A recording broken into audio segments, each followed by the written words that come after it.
अपने यशस्वी पिता की तरह वे भी अत्यंत वीर और भवन निर्माण के शौकीन थे। उन्होंने ओरछा के चारों ओर 20 किलोमीटर लंबी मजबूत दीवार का निर्माण करवाया और ओरछा का किला पूरा करवाया।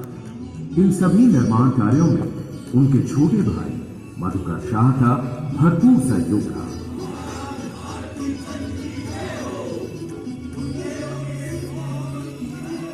हंसी खुशी का माहौल था। तभी भारती चंद के प्रिय दोस्त और कलिंजार के सरदार किरीट शाह का दूत दरबार में आ पहुंचा। भारती चंद ने पूछा, क्या समाचार लाए हो कलिंजार के दूत? किरीट शाह कुशल मंगल से तो हैं? नहीं महाराज, हमारा राज्य बड़ी भारी विपदा में फंस गया है। शेर शाह सूरी ने अपनी विशाल सेना के साथ कलिंजार पर आक्रमण कर दिया है। मधुकर शाह, जी महाराज। फौज को तैयार होने का हुक्म दिया जाए। जल्द से जल्द कलिंजार के लिए कूच करना होगा। और मधुकर जी, इस मुहिम का नेतृत्व करोगे तो? जो आज्ञा महाराज।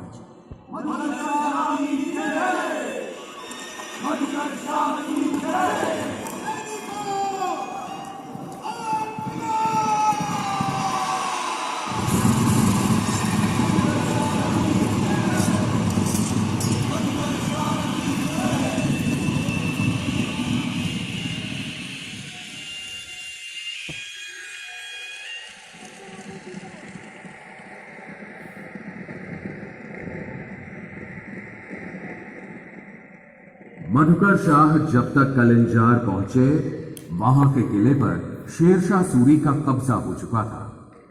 बुंदेला फौजों और अफगानी सिपाहियों के बीच जमकर युद्ध हुआ, लेकिन यह लड़ाई ज्यादा लंबी चल नहीं पाई। युद्ध के दौरान एक हादसे में शेरशाह सूरी की मृत्यु हो गई और मधुकर शाह की जीत। इधर ओरछा में महाराज भारती चंद जब पूजा के लिए मंदिर की सीढ़ियां चढ़ रहे थे, तभी उन्हें ये समाचार मिला। महाराज की जय हो। शुभ समाचार है, युद्ध में हमारी विजय हुई। शेरशाह सूरी मारा गया महाराज।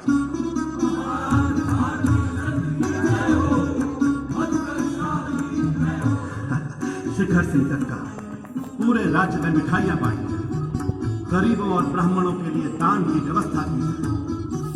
आज पूरे राज्य में एक बार फिर दिवाली मनाई जाएगी। अवश्य महाराज। लेकिन महाराज, इस खुशी के मौके पर आपकी आंखों में आंसू। कक्का, ईश्वर ने मेरी हर इच्छा पूरी की सिवाय एक की। अभी तक रानी जो की गोद सोनी है।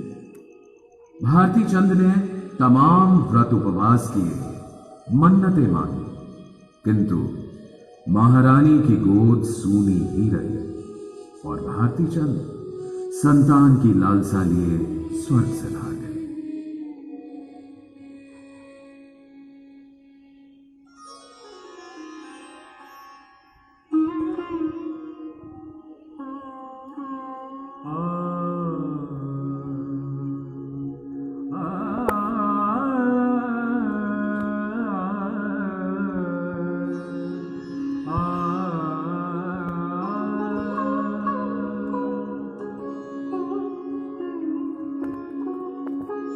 बोली क्यों आए क्यों बोलत नाही में वो सो कहा कछु चूक के हारी। सब कैसहूँ देखो सुने बिन जाने कह को जीत बिहारी। बोली ज्यों आए क्यों बोलत नाही न मूसों, कहा कछु चूक तिहारी।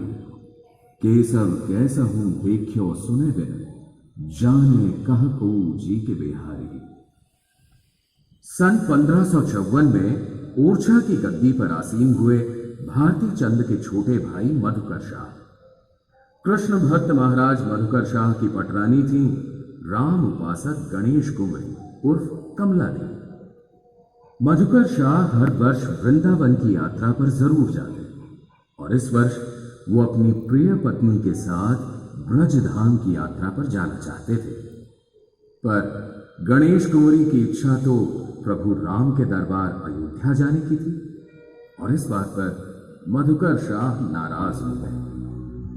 ठीक है, अगर यही जिद है तुम्हारी तो जाओ, तुम अवध ही जाओ, लेकिन महल में तुम तभी प्रवेश कर पाओगे जब तुम्हारे इष्ट देव राम बालक रूप में तुम्हारे साथ होंगे। महाराज, महाराज मधुकर शाह रानी गणेश कुंवरी को राज्य से लगभग निष्कासन का आदेश दे वृंदावन चले गए और रानी जी अयोध्या। सरयू किनारे पूरे 1 महीना रानी गणेश कुंवरी ने घनघोर तपस्या की। प्रभु दर्शन दीजिए, मेरे साथ मेरे घर ओरछा चलिए, वरना मैं यही सरयू में कूदकर प्राण त्याग दूंगी। जय श्री राम, जय श्री राम, जय श्री राम। फिर भी जब रानी जी की इच्छा पूरी नहीं हुई तो अपने वचन से बंधी रानी गणेश कुंवरी ने सरयू नदी में छलांग लगाई। जय श्री राम। रानी जू नदी में कूद गई। रानी जू है, बचाओ बचाओ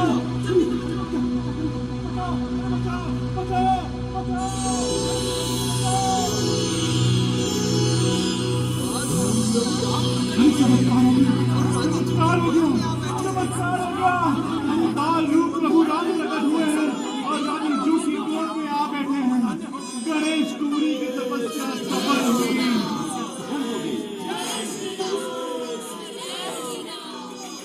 माँ, तुम्हारी तपस्या से अत्यंत प्रसन्न हुए हैं हम। बोलो, क्या चाहती हो? प्रभु, प्रभु, आपको मेरे साथ ओरछा चलना होगा, मेरे सम्मान और भक्ति की रक्षा के लिए। अवश्य चलेंगी माँ, किंतु हमारी भी कुछ शर्तें हैं। बोलिए प्रभु, बोलिए ना, आपकी हर शर्त स्वीकार है मुझे। पहली शर्त, यहाँ से ओरछा तक की यात्रा पैदल होगी। दूसरी शर्त, ओरछा में जहाँ एक बार बैठ गया वहीं रहूंगा, किसी दूसरे मंदिर में नहीं जाऊंगा। और तीसरी शर्त, मेरा मंदिर राम राजा के नाम से विख्यात होगा। प्रभु, मैं प्राण से कोशिश करूंगी कि आपकी हर इच्छा पूरी कर सकूं। तो फिर चलो माँ। चलिए प्रभु। जय श्री राम, जय श्री राम, जय श्री राम। ऊंचे आकाश प्रतिभज आकाश, शोभा विलास शोभे प्रकाश। ऊंचे आकाश प्रतिभज आकाश, शोभा विलास शोभे प्रकाश। अति सुंदर अति साधु, विघ्न रहित पल राधु। अति सुंदर अति साधु, विघ्न रहित पल राधु। परम तपोमय वाणी, सर्वधारिणी जानी। परम तपोमय वाणी, सर्वधारिणी जानी। जब रानी साहिबा अपने बाल स्वरूप राम की प्रतिमा गोदी में लिए ओरछा पहुंची तो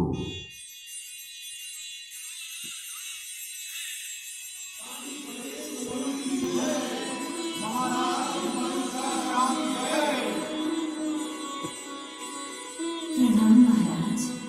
महारानी जी, आपने सिद्ध कर लिया कि आपकी भक्ति कितनी प्रबल है। प्रभु राम के इस बाल रूप को देखकर मेरा रूम धन्य हुआ। महाराज, हम प्रभु के लिए मंदिर बनवा रहे हैं, किंतु उसमें थोड़ा वक्त लगेगा। महारानी जी, तब तक आप प्रतिमा यहीं पर रखें। मंदिर पूरा होते ही पूरी धूमधाम के साथ इसे वहां पर स्थापित करेंगे। ठीक है, जैसा आप कहें महाराज। प्रभु राम की ये मूर्त मैं कुछ दिनों के लिए यहीं रख देती हूँ। जय श्री राम। जय श्री लेकिन ऐसा हो नहीं पाया। भगवान रामचंद्र जी के लिए बनाया गया महल जब पूरा हुआ और महारानी गणेश कुंवरी के शयन कक्ष से भगवान रामचंद्र की प्रतिमा को हटाने की कोशिश की गई तो वो वहां से हिली ही नहीं। भगवान की शर्त भी तो थी, ओरछा में जहाँ एक बार बैठ गया वही रहूंगा, किसी दूसरे मंदिर में नहीं जाऊंगा। आखिरकार रनिवास ही बना राजा राम मंदिर और नया भवन बना चतुर्भुज मंदिर, जहां कई वर्षों बाद भगवान विष्णु की प्रतिमा स्थापित की गई।